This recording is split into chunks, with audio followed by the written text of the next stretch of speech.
Assalamu alaikum and welcome everyone. My name is Elif and I'm a research assistant and the English editor of the Platform magazine published by the IKE Foundation. For our next issue, we have chosen the issue of media in the Muslim world since both mass media and social media have become quite influential in today's world. And there is one channel that comes to our mind when we think of media in relation to Muslims, the Thinking Muslim podcast.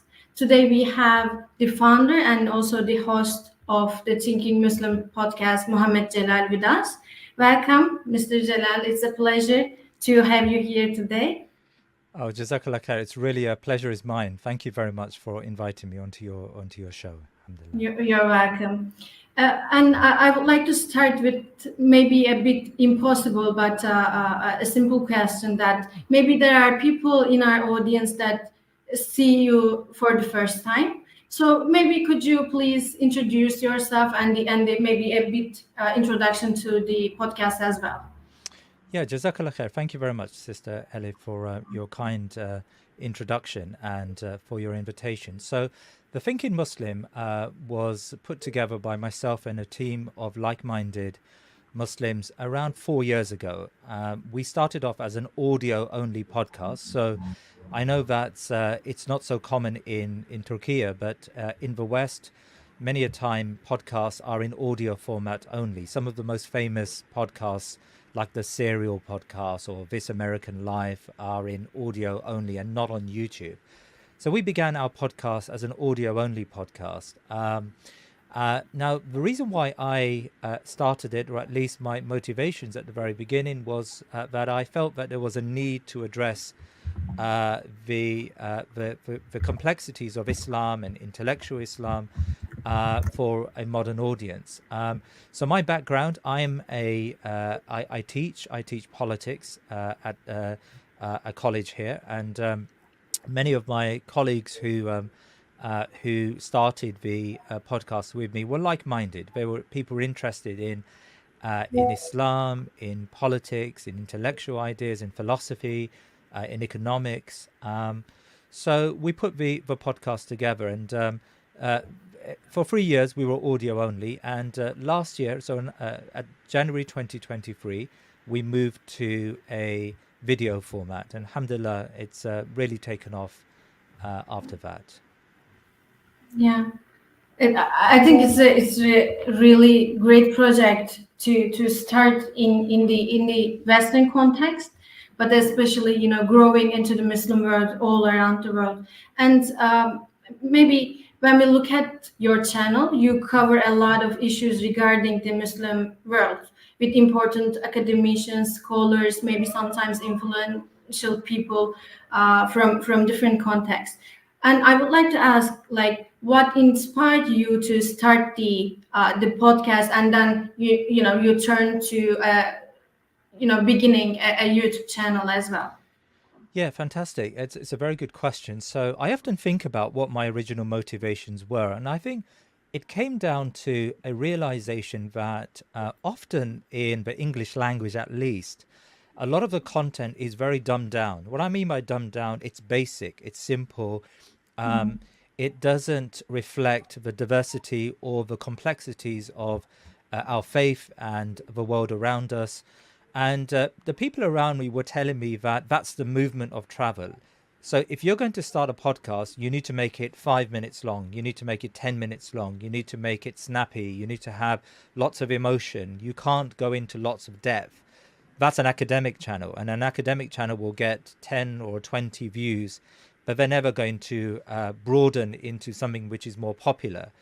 And so the Muslim community, many members of the Muslim community, many of my friends were telling me that this is not really going to work, because a long form channel where you have long form interviews, where you explore something in greater depth, where you pick on one topic, and it's not really about the human angle, it's about the knowledge and the ideas that the guest holds. That type of era has gone. That's a past era. And I didn't believe that, because when I wanted to study Islam or to study aspects of modernity or modern life or science or philosophy, I would go onto channels, non-Muslim channels, which had depth, which had lots of long-form conversations, and I enjoyed those conversations. So I felt that surely in the Muslim community there are people like me who are searching and looking for greater content and greater depth. And alhamdulillah, we started it, as I said, as an audio podcast initially, and then a YouTube channel. And what we found is there are many people in this ummah, in the English-speaking world, around the world, especially in Britain, America, Canada, even in India, which is largely English-speaking, of course, when it comes to a second language. We found that there are large numbers of Muslims who want this detailed content. Now, that doesn't mean we're only focused on giving intellectual content. We have an aim, and the aim is to inspire people through Islam. So it's not our belief that we just want to have content for the sake of content, but rather we want to inculcate an Islamic worldview in our viewers, and not in an explicit way, in a way in which we enforce our views on them, but rather through our guests and through our conversations, the Islamic worldview, the way by which Muslims should understand this world, should inshallah ta'ala come through. And I think, alhamdulillah, from the feedback we receive from our audience, I think we've slowly managed that. Yeah, and I would like to ask that you have said that you aim to inspire people through Islam, not in the maybe traditional way in a sense, but through your discussions with your peers and colleagues. So in essence, have you ever experienced or have you ever gotten the messages from the non-Muslim audience as well? Like, is there really an explicit impact on these people as well? Yeah, I think that's been really interesting because we never quite set out to reach a non-Muslim audience. We set out to reach maybe an intelligent Muslim audience who hadn't found an opportunity to appreciate Islam because of what the content that was out there.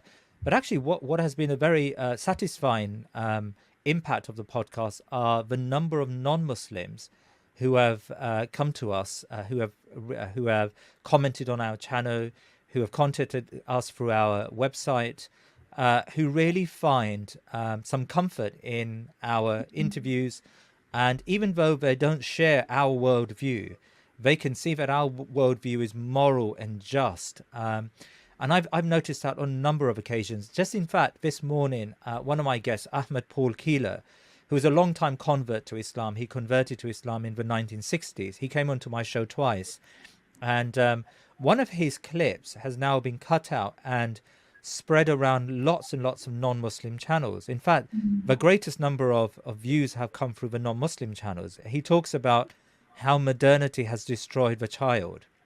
And parenting groups, non-Muslim groups around the world are communicating and spreading and making this clip viral. And that shows that even with non-Muslims, when they're able to see intelligent Islamic framed content, they are able to appreciate the Islamic worldview. Because of course we know, Elif, you and I know that the Islamic worldview is the most in line with our fitrah.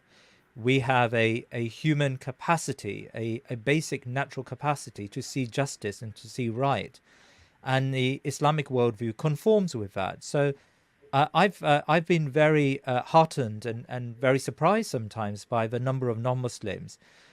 If you look on the channel, you will always get content from comments from non-Muslims who say that I'm not a Muslim, but I found this particular interview very moving. And I really appreciated the points being made here.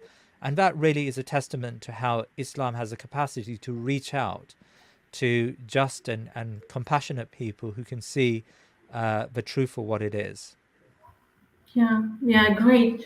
And moving on to the next question, especially after the Arab Spring, we have seen how the Muslims themselves created a narrative and kind of conveyed their own narratives through social media with lots of hashtags and stuff. And we have talked about maybe to some extent the advantages of it, but what else you can say about the advantages and the disadvantages of using social media for such an aim to create your own narrative and to display what your tradition is all about?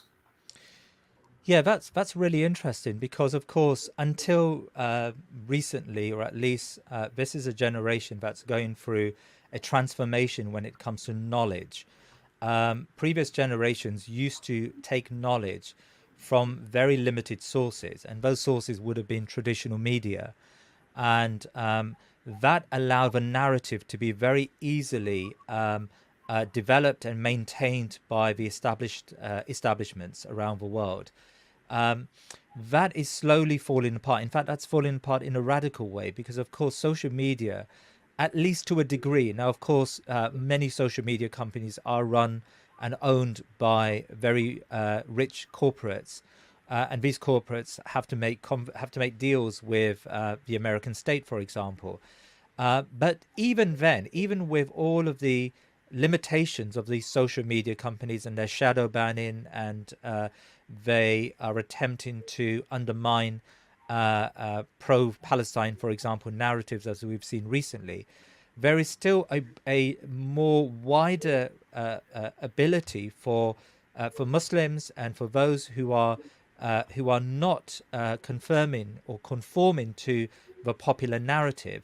There is an opportunity for them to use social media in order to build a counter narrative. And I think in the recent Gaza conflict, we've seen that in an amazing way.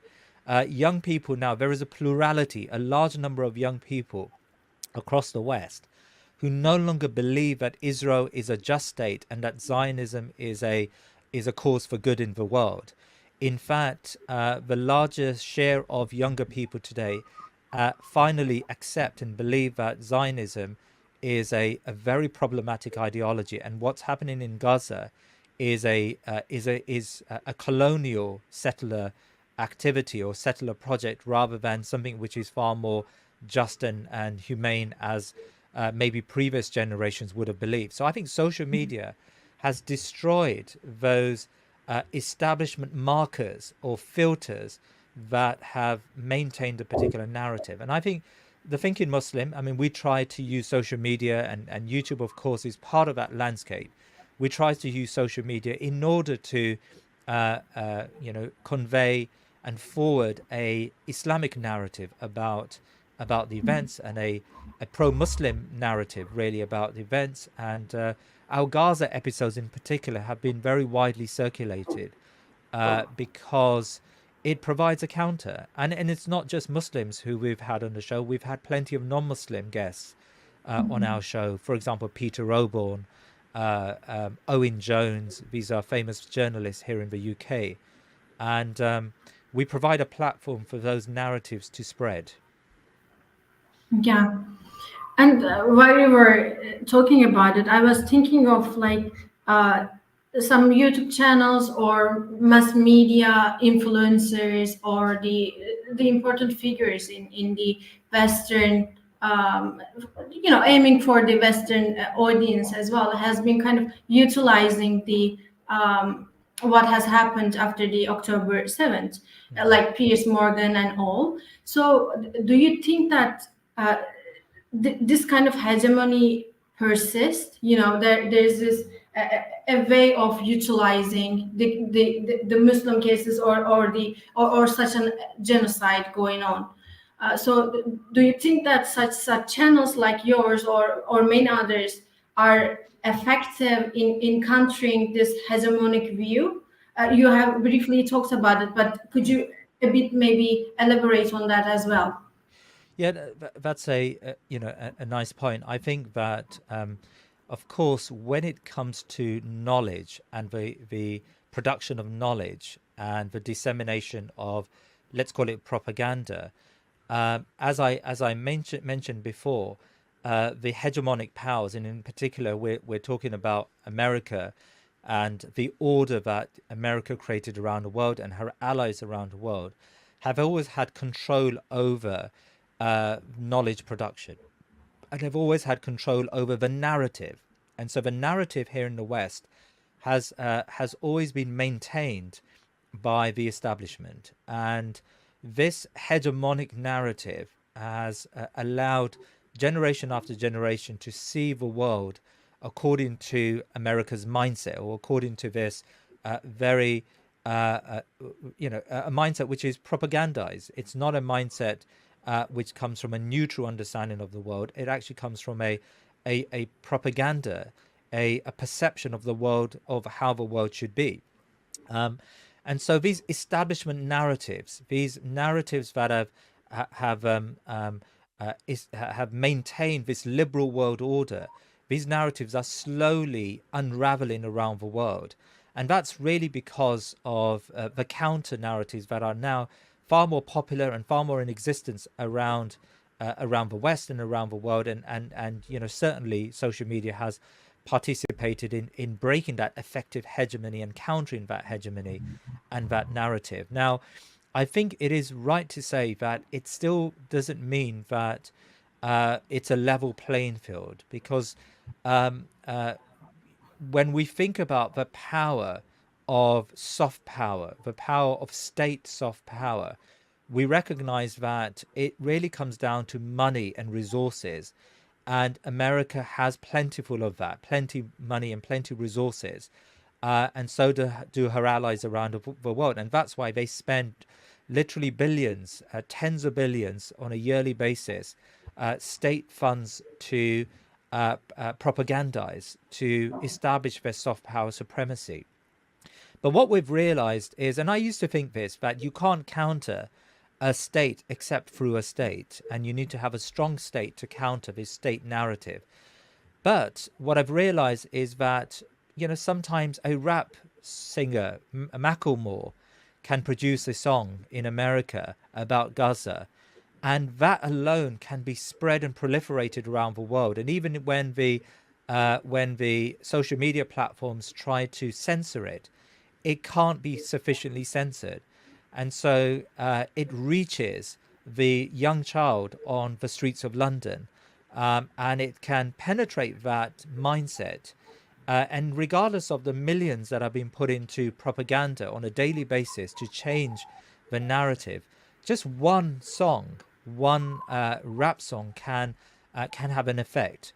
And so one needs to realize that we're living in a different type of world today, and our ability to speak truth to power is far more, we live in a far more flat earth than sometimes we believe we do. Yeah. So as far as I understand from your talking, is that even though in relation to Muslim countries as well, there has been this huge issue on media censorship, but you believe that it doesn't really work out the way in which these content, especially in relation to pro-Palestine contents, they do not really work in a sense, I would say. Or did I misunderstand that? No, I'm saying they are working. I'm saying that there is a change in mindset. People are being impacted by sometimes even small efforts. My channel is certainly not anyway comparable to CNN or any of these big media corporations, but we are establishing a marker. We're changing perceptions. We're changing views.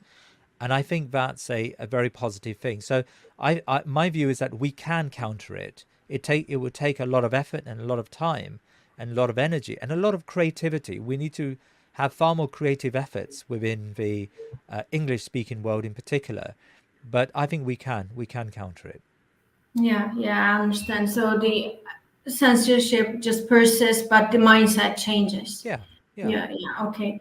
So I would like to end maybe on a more positive note. Maybe in this regard, do you have a favorite or an example of an episode that maybe had a significant impact on your audience, or maybe led to important discussions that you maybe have? One favorite that you would like to Yeah, it's a very difficult question to answer, but your point is the impact it had on the audience. And I would say it was probably our interview with Sami Hamdi at the very beginning of the Gaza crisis. So I remember when 7th of October happened and the indiscriminate slaughter began against our brothers and sisters in Gaza, there was a feeling of doom and gloom within the Muslim Ummah. And I remember seeing and observing that many Islamic preachers and Islamic thinkers were quite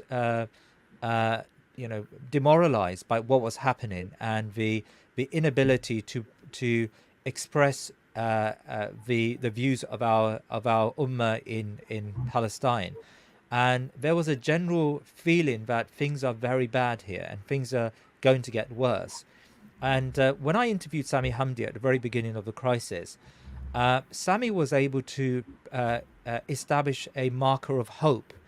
So his program did not, his program argued that we can change the narrative and we can establish in a very strong way, if we work together as a unified ummah, we can establish a counter narrative to the West when it comes to Gaza. And we can use that counter narrative in a political way. So by that, what he meant is we can change political narratives here in the West. We can make the established political parties respond to our unified counterbalance. And these political parties, for example, here in the West, we've got the Labour Party, who at the very beginning supported without any question the Israeli slaughter. But because the Muslim community here began to work singularly in a unified way, we've now seen a change in their language and a change in their tone. Now, of course, a lot of that is hypocritical, and it remains that they are very strong supporters of Israel. But we are observing that they can no longer get away with the types of statements they get away with. And I think I would put that down to our brothers like Sami Hamdi, who were able to inspire a hope and inspire activism within our community. But, I speak to people from around the world who contact me and say, that Sami episode, it changed me. I was in doom, I was in gloom, I felt things were getting very bad for us and we were in a very declined state. But after that episode, I realized that we are the agents of change and we shouldn't be sleeping, but we should be activated and doing things. So alhamdulillah, I think it was a great episode, and it created a movement, let's say, within the Muslim Ummah. And I pray that I have participated in that in a little way. Yeah, I mean, it was a great note, I think, to finish our interview. Thank you so much for answering our questions and being here today. Thank you. Jazakallah khair. Thank you very much for your time today. It's really You're an honor. welcome.